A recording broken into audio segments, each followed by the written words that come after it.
Exactly हमारी property की भी एक स्टोरी होती है।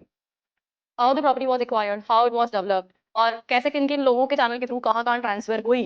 तो जो short story of the property होती है, that is called recital. Recital क्या होता है? It's a short story of the property. Recital is what? Short story. अच्छा, आप सोच रहे हो प्रॉपर्टी की कोई स्टोरी होती है क्या? जैसे कैसे स्टोरी होती है? Let us understand. Once upon a time की बात है, देयर वाज अ फार्मर, और इस फार्मर के पास एक काफी बड़ा फार्म था।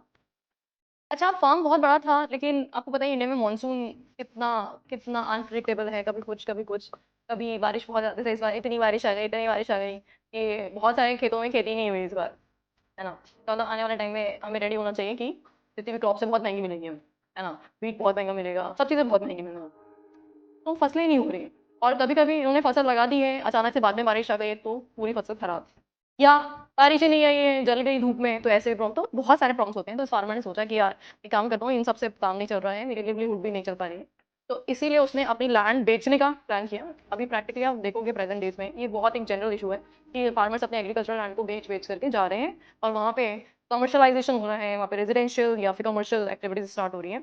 तो इसने एक बिल्डर को अपनी लैंड दिखाई और वहाँ पे उसको बोला कि भाई मैं अपनी प्रॉपर्टी बेचने में इंटरेस्टेड हूँ। बिल्डर ने बोला ओके फाइन, बहुत ही पॉश एरिया में सिचुएटेड है, I will by this property. तो बिल्डर ने क्या किया, इस रेस्पेक्टिव लैंड पे प्लॉट काट दिए, इस एग्रीकल्चरल लैंड को रेजिडेंशियल में कन्वर्ट कराया। गवर्नमेंट के थ्रू यहाँ पे कन्वर्जन होता है, उसने जो भी अमाउंट होगा पे करते हैं, उसको कमर्शियल या रेजिडेंशियल पर्पस के लिए जैसा भी आप यूज करना चाहते हैं उसके लिए आप कन्वर्जन कराते हैं।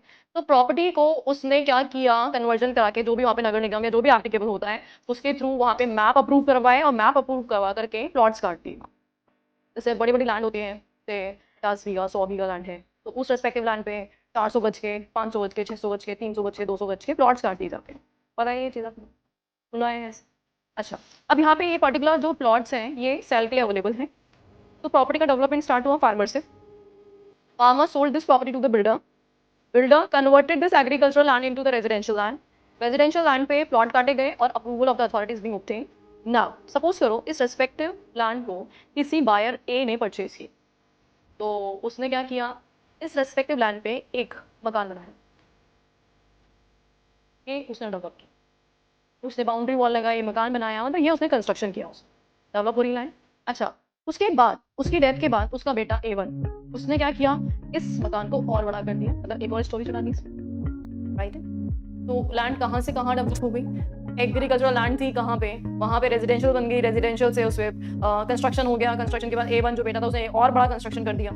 अब फाइनली जो A1 है, मान लो वो कहीं और सिचुएट होने जा रहा है, कहीं और लोकेट होने जा रहा है, या सिटी छोड़ के जा रहा है, या इंडिया छोड़ के जा रहा है, तो वो चाह रहा है कि मैं अपनी प्रॉपर्टी को बेच दूं। तो वो फाइनली अब इस प्रॉपर्टी को किसी और को सेल करने चाहता है, तो यहाँ पे कोई नया बायर ढूंढ रहे हैं। तो this is what the entire story of this property.